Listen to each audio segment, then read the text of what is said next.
ओम नमः शिवाय. अध्याय 20. सतीखंड. रुद्रसंहिता. सतीसह शिवजींचे कैलासगमन. ब्रह्मदेव नारदांना म्हणाले, मुनीश्वर, विष्णूंचे विचार ऐकून भगवान रुद्र प्रसन्न झाले. त्यांनी मला मारण्याचा विचार सोडून दिला. त्यामुळे सर्वांच्या मनातील भीती नाहीशी झाली. सर्वांनी रुद्रांचा जय जयकार केला. मी देखील अनेक स्तोत्रांनी त्यांची स्तुती केली. माझ्याकडून जे पाप घडले त्याचे प्रायश्चित्त विचारले. रुद्र म्हणाले, तुमच्या मनात काम उत्पन्न झाला म्हणजे तुम्ही सर्वसामान्य माणसाप्रमाणे आहात. डोक्यावर नमस्कार केल्यासारखे हात आहेत अशा स्थितीत फिरत राहाल. प्रत्येकजण तुम्हाला हे काय म्हणून विचारेल. तुम्ही सर्वजणांना तुमच्या हातून घडलेला वृत्तांत सांगा. त्यामुळे तुमची प्रवृत्ती पाहून लोक तुमची निंदा करतील. एकमेकांना कळून सर्वजण तुमची निंदा करू लागतील. हीच तुम्हाला शिक्षा होय. शिवजींच्या आज्ञेप्रमाणे मी राहिलेला विवाहविधी पूर्ण केला. तेव्हा अनेक देवदेवतांनी रुद्र व सती यांच्यावर फुले उधळली. नृत्य गायनाचे कार्यक्रम संपन्न झाले. अशा वातावरणात आता वातावरण पवित्र व निर्मळ झाले. त्यानंतर विवाहयज्ञाचे स्वामी म्हणजे यजमान भगवान रुद्र लौकिक व्यवहाराला अनुसरून मला म्हणाले, ब्रह्मन, तुम्ही माझ्या विवाहाचे कार्य उत्तम तऱ्हेने पार पाडले. त्याबद्दल आभार. मी प्रसन्न आहे. तुम्हास हवा तो वर मागा. मी काय दक्षिणा देऊ ते सांगा. जे पाहिजे असेल ते सांगा. मी द्यावयास तयार आहे.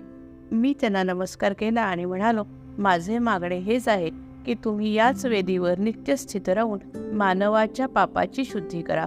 मी येथे आश्रय उभारणार नाही. येथेच राहणार आणि पाप नाहीसे होण्यासाठी तपश्चर्या करणार आहे. पूर्वा फाल्गुन नक्षत्रावर रविवारी जो मनुष्य भक्तिभावाने तुमचे दर्शन घेईल त्याची सर्व पापे नाहीशी होतील. शिवजी प्रसन्न झाले आणि म्हणाले, विधी तुमच्या इच्छेला अनुसरून मी या वेदीवर सतीसह राहीन. नंतर सतीसह आपली अंशरूपी मूर्ती प्रकट करून त्या वेदीच्या मध्यभागी विराजमान झाले. नंतर शिवजींनी सतीसह कैलासावर जाण्याची तयारी केली. देव ऋषी दक्ष यांनी त्यांचा जय जयकार केला. भगवान रुद्र सतीसह महानंदीवर आरूढ झाले आणि कैलासाकडे निघाले. सतीला सासरी पाठवताना सर्वांच्या डोळ्यात अश्रू आले. काही अंतर सर्वजण त्यांना पोचवण्यास निघाले. रुद्रांनी व सतीने सर्वांना प्रेमळ निरोप दिला. शंकरांनी सतीसह कैलासावर प्रवेश केला. तेथे स्वागत झाले. अध्याय 20 समाप्त. अध्याय 21. निसर्गाच्या सानिध्यातील शिवसती प्रेमविहार. ब्रह्मदेव नारदांना म्हणाले, कैलासावर रुद्र आणि सती दोघेच राहिले. दुसरे कोणीच तेथे नव्हते. दोघांच्या मनासारखा विवाह झाल्यामुळे दोघांच्या हृदयातील आनंदकमळ विकसित होत होते. निसर्गाच्या रम्य सानिध्यामध्ये सुगंधी पुष्पांच्या माळा रुद्रदेव बनवत होते आणि सतीच्या गळ्यात घालत होते. निसर्गश्रींचे सौंदर्य दोघेजण पाहत होते. निसर्गाशी ते बोलत होते. पक्ष्यांचे आवाज त्यांच्या प्रेमाला साथ देत होते. निसर्गाच्या अव्याहत प्राशनाने त्यांच्या मनावर संवेदनाची लाली उमटत होती. मोर त्यांचे प्रेम पाहून आनंदाने पिसारा फुलवून नाचत होते. अनेक फुलांचे दागिने बनवून रुद्र सतीला घालत होते. त्यांनी कामदेवाचे स्मरण केले. त्याबरोबर वसंत ऋतूही आला. आम्रपल्लवावर बसून भ्रमर गुंजारव करू लागले होते. दोघांचे एकमेकांवरील प्रेम वाढत होते. दोघेही एकमेकांची काळजी घेत होते. शिवजींनी आणि सतीबरोबर कुंजात आणि नदीच्या रम्य ठिकाणी बराच काळ घालवला. निसर्गाचे नित्य नूतन वैभव पाहून त्यांच्या हृदयातील प्रेम वाढत होते आणि त्या दोघांचे प्रेम पाहून निसर्ग आनंदाने डोलत होता. अनेक वर्षे दोघांनी संगतीत आनंदाने घालवली. अध्याय 21 समाप्त. अध्याय 22. निसर्गरम्य हिमालयावर शिवसतीचे वास्तव्य. ब्रह्मदेव म्हणाले, नारदा, एके दिवशी सतीने रुद्रदेवांना नमस्कार केला आणि दोन्ही हात जोडून ती उभी राहिली. काही बोलत नव्हती. तेव्हा शिवजी म्हणाले, तुझ्या मनात काय आहे ते सांग. सती म्हणाली, हे नाथ, आता पर्जन्यवृष्टी चालू होईल. आकाशामध्ये हे मेघ दाटून आले आहेत. विजांचा कडकडाट होत आहे. जोराचा वारा सुटला आहे. दिवसा सूर्यप्रकाश दिसत नाही आणि रात्री चंद्र दिसत नाही. मोठमोठे वृक्ष जोराच्या वाऱ्याने सळसळत आहेत. अनेक झाडे उन्मळून पडत आहेत. तुम्ही कुठेतरी घर करण्याचा निर्णय करा. शिवजी म्हणाले, आपल्या प्रसन्नतेसाठी मी घर करीन. तेथे मेघ येणार नाहीत. हिमालय पर्वतावर सोनेरी पिसे असलेले अनिलवृंद नावाचे पक्षी समूहाने मधुर गात असतात. तेथील सिद्धांच्या स्त्रिया तुला अनेक प्रकारची फळे आणून देतील. तेथे तुला नित्य वसंत ऋतू दिसेल.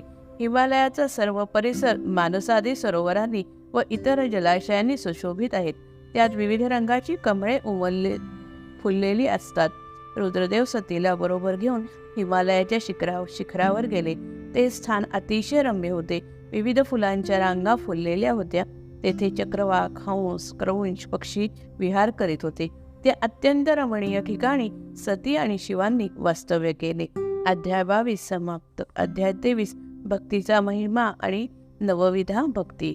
ब्रह्मदेव नारदाला म्हणाले, हे मुने, अशा प्रकारे शिवजी बरोबर एकत्र विवाह केल्यानंतर सती पुढे कामविरक्त झाली.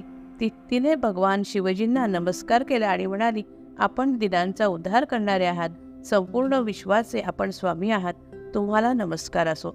तुम्ही मायेच्या पलीकडे आहात, पण मला पत्नीच्या रूपात स्वीकारले. तुमच्या सहवासाने मी धन्य झाले. जीव संसार बंधनातून कसा मुक्त होतो याचा विचार ऐकण्याची माझी इच्छा आहे, तरी आपण ते ज्ञान कथन करावे. शिवजी सांगू लागले, ब्रह्मविषयक ज्ञान प्राप्त झाले की माणूस मुक्त होतो. असा पुरुष संगरहित असतो. मी अमुक आहे असे काहीही त्याच्या मनात नसते. ब्रह्म साक्षात्कार प्राप्त झाला की सर्व प्रकारचे बंधन नाहीसे होते. द्वैत पूर्णपणे मावळते व अद्वैताच्या अधिष्ठानावर तो मुक्त पुरुष आपले कार्य करत असतो. तो शिवरूप बनून जीवरूपाने जीवनाची वाटचाल करत असतो. ज्ञान प्राप्त झाले की चराचराबद्दल प्रेम प्रगट होते. तीच भक्ती होय. अशा भक्तांच्या मी अधीन असतो. भक्ताच्या घरी जाऊन मी त्याची सेवा करत असतो. त्या भक्ताच्या हृदयात कोणत्याही प्रकारची आसक्ती नसते. अशा भक्ताच्या हृदयातून सतत निस्वार्थ प्रेम प्रकट होत असते. नवविधा भक्ती ही महत्वाची आहे. माझ्या चरित्रकथा या अत्यंत आदराने ऐकणे याला श्रवण भक्ती असे म्हणतात. माझ्या जन्मकर्माचे चिंतन करणे, प्रेमाने उच्चार करणे, त्यात तल्लीन होऊन जाणे ही कीर्तन भक्ती होय. प्रत्येक वस्तुमात्रात माझे स्वरूप पाहणे याला स्मरण असे म्हणतात.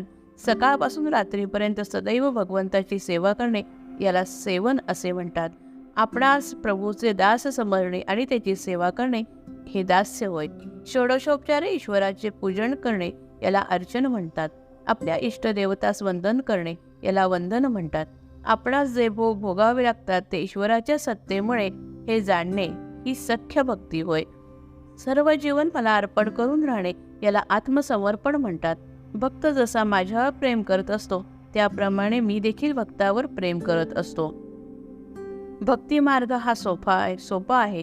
यासाठी अंतःकरण शुद्ध बनवणे आवश्यक आहे. भक्त हा सदैव मुक्त असतो. तो सदैव तृप्त असतो, आनंदी असतो. भक्तीचा महिमा ऐकून सतीला फार समाधान वाटले आणि तिने आणखी काही प्रश्न शिवजींना केले. अध्याय 23 समाप्त. अध्याय 24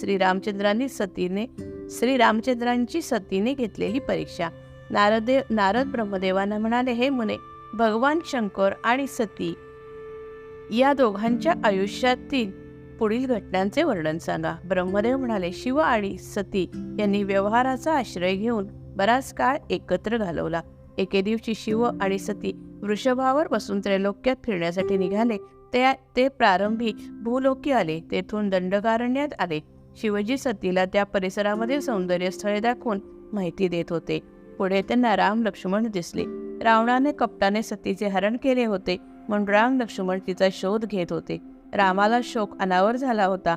सीता सीता असे शब्द त्यांच्या मुखातून बाहेर पडत होते. राम व लक्ष्मण यांना भगवान शंकरांनी नमस्कार केला. ते आता पुढे निघाले. त्यावेळी सतीने विचारले की, हे प्राणनाथ, आपण जर सर्वांचे ईश्वर आहात. ब्रह्मदेव, विष्णू आदी देव आपणास नमस्कार करतात. तुम्ही ज्यांना नमस्कार केले ते 2 धनुर्धारी कोण होते? त्यांना पाहून तुम्हाला एवढा आनंद का झाला? शंकर म्हणाले, राम व लक्ष्मण हे सूर्यवंशातील दशरथ राजाचे विद्वान आणि महापराक्रमी पुत्र आहेत. राम हा विष्णूचा अवतार आहे आणि लक्ष्मण हा शेषाचा अवतार आहे. राम हा नीलवर्ण तर लक्ष्मण हा गौरवर्ण आहे. साधू रक्षण व दुष्टांचे निर्दालन करण्यासाठी त्यांनी अवतार धारण केला आहे. माझे बोलणे पटत नसेल तर तू रामाची परीक्षा घे. शंकरांची आज्ञा मिळताच तिने सतीचे रूप धारण केले. राम हा खरोखरच विष्णूचा अवतार असेल तर आपल्याला ओळखल्याशिवाय राहणार नाही असा विचार करून ती रामासमोर गेली. श्रीराम शिवनामाचा जप करत होते. राम म्हणाला, हे सती, तुला नमस्कार असो. यावेळी शंकर कोठे आहेत? आपले रूप सोडून तू हे रूप का धारण केले आहेस? श्रीरामाचे बोलणे ऐकून सतीला अतिशय आश्चर्य वाटले. आपण पतिवचनावर अविश्वास दाखवला याचे तिला दुःख झाले. श्रीराम हा विष्णूचा अवतार आहे याची तिला खात्री पटली. तिने सांगितले की मी व शंकरजी भ्रमण करत असताना तुम्ही दिसलात. मी शंकरांना विचारले, आपण त्यांना का नमस्कार केला? शिवजींनी मला समजावून सांगितले की हा तर विष्णूचा अवतार आहे. मला पटले नाही. आपली परीक्षा घेण्यासाठी मी सतीचे रूप धारण केले. आता मला कळले की आपण विष्णू आहात. माझ्या मनातील सर्व प्रकारचा संशय दूर झाला. शिव हे देवाधिदेव आहेत. सर्व त्रैलोक्य त्यांना वंदन करतात. तर मग आपण त्यांना कसे वंदनीय झालात हे सांगावे. अध्याय 24 समाप्त. जय जय रघुवीर समर्थ.